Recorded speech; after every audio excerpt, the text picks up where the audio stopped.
You give too much. Here is why. You know that feeling. You just helped someone. You gave your time. Your energy. Maybe your money. Maybe your sleep. And they said thank you.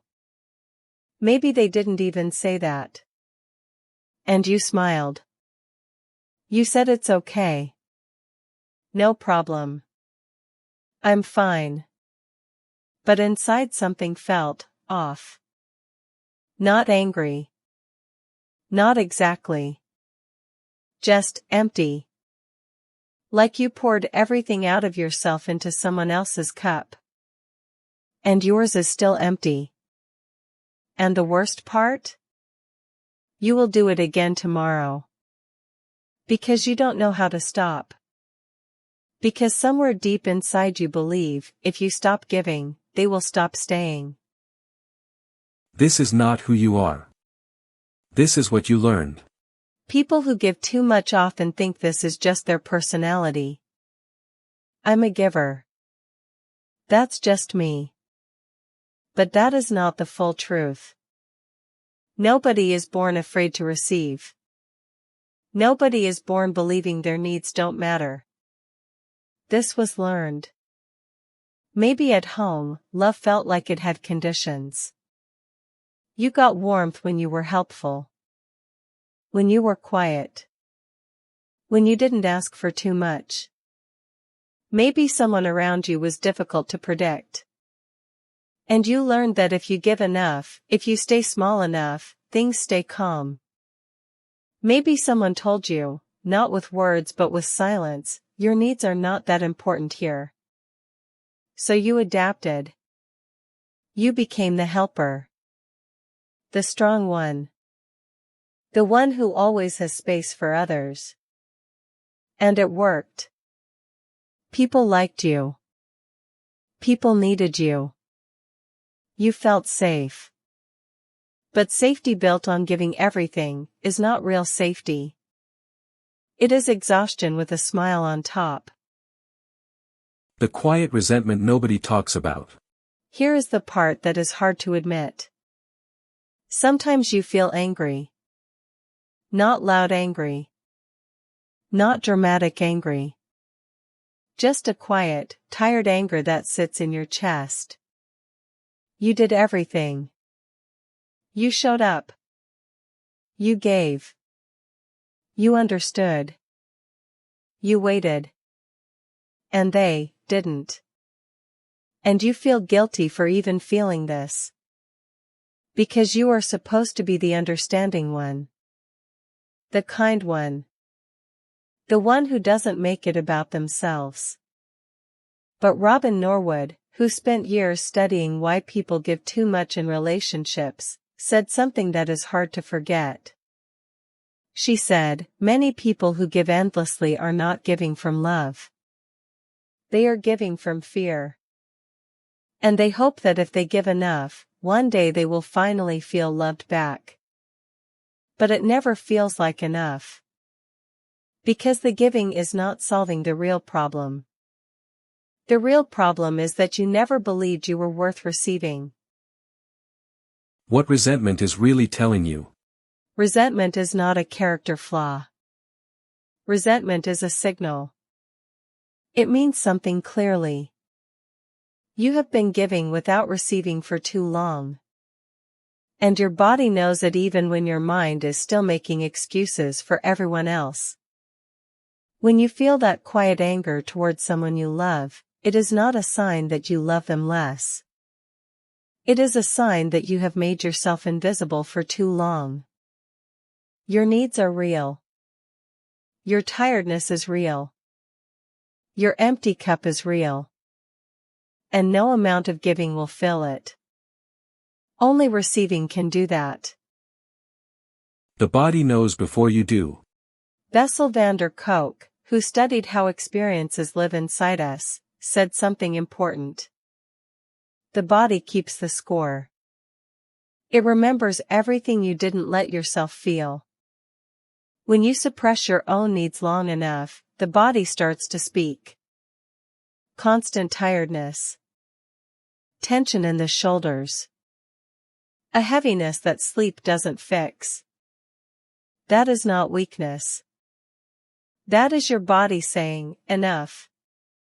I have been carrying this too long. Many people who give too much feel exhausted all the time. Even on quiet days. Even after rest. Because they are never fully off. There is always a program running in the background. Reading the room. Checking if everyone is okay. Adjusting. Managing. It uses everything. And leaves nothing for you. The moment that changes everything. There is a moment that many people who give too much eventually reach.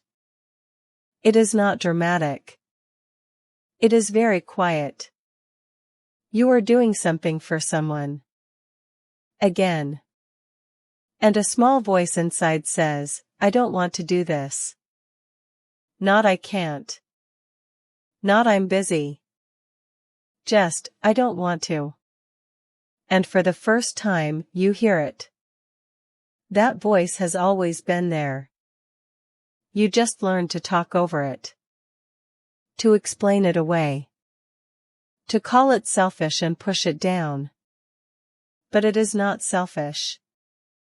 It is you. The real you. The one underneath all the helping and the giving and the managing. That voice is not the problem. That voice is the beginning of the solution. Why saying no feels like danger? For people who grew up learning that giving means safety, saying no feels almost physically dangerous. The heart beats faster. The stomach tightens. What if they get angry? What if they leave? What if they decide I am too much? Stephen Hayes, a psychologist who works with fear and difficult thoughts, talks about how we sometimes live inside our fears as if they are facts. As if saying no definitely means losing someone. As if having needs definitely makes you a burden. As if asking for something definitely ends in rejection. But these are old stories. They were true once, in a different time, in a different place, with different people. They are not necessarily true now. And your nervous system needs evidence of that. Real evidence. From real moments. Which means you have to start trying. What real connection actually looks like. Here is something worth sitting with. The people who are truly right for you, they will not leave when you stop performing. Real connection does not depend on what you do for someone. It depends on who you are. If someone stays only because you are always available, always helpful, always saying yes, that is not a relationship. That is a transaction. And you have been paying into it for a long time. The right people want to know what you need too. They want you to say no sometimes. They want the real version of you, not the version that is always making everything easier for everyone else. When you start giving less from fear and more from genuine choice, you will see clearly who is actually there. Some people might leave. And yes, that will hurt. But what stays will be real. For the first time, real. How to start. Today. Not next week. Not when you feel ready. Today. 1. Notice before you give. Before you say yes to something, stop for 3 seconds. Ask yourself quietly. Am I doing this because I want to? Or because I am afraid of what happens if I don't? You don't have to change anything yet. Just notice. That noticing is more powerful than it sounds. 2. Practice one small no this week. Not a big one. Something small. A small request that costs you something. A favor you don't have energy for. Say no. Simply. Kindly. And then sit with the discomfort. Notice that it passes. Notice that the relationship usually survives. Your nervous system needs that evidence. 3. Ask for one small thing. This will feel harder than saying no. Ask someone for help with something simple. Ask a friend to check in on you.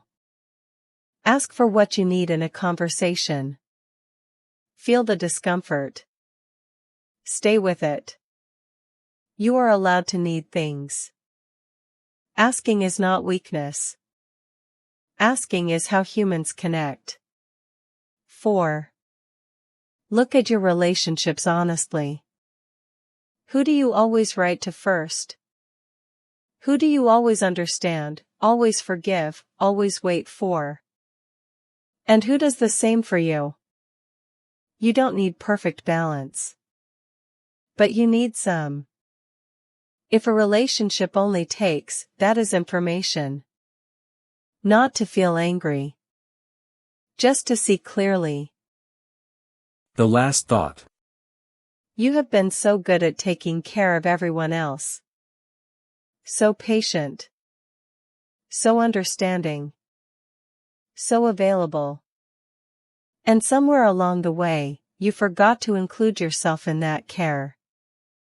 You forgot that you are also someone who deserves to be shown up for. Someone who deserves a first message sometimes. Someone who deserves a "how are you" that is actually asking. You are not too much. You never were. You were just surrounded by people who were too little. And you kept making yourself smaller to fit. Stop making yourself smaller. Take up space. Ask for things. Say no when you need to. And wait, not with fear but with patience, for the people who meet you there. They exist. People who give back naturally. Who check in without being asked. Who make space for your needs the way you have always made space for theirs. They are out there. But you have to be the real you to find them. Not the version that gives everything. The version that knows their own value. Start there. Start today. Your cup has been empty for too long. It is time to let someone fill it. If you enjoyed the story, leave a like and subscribe.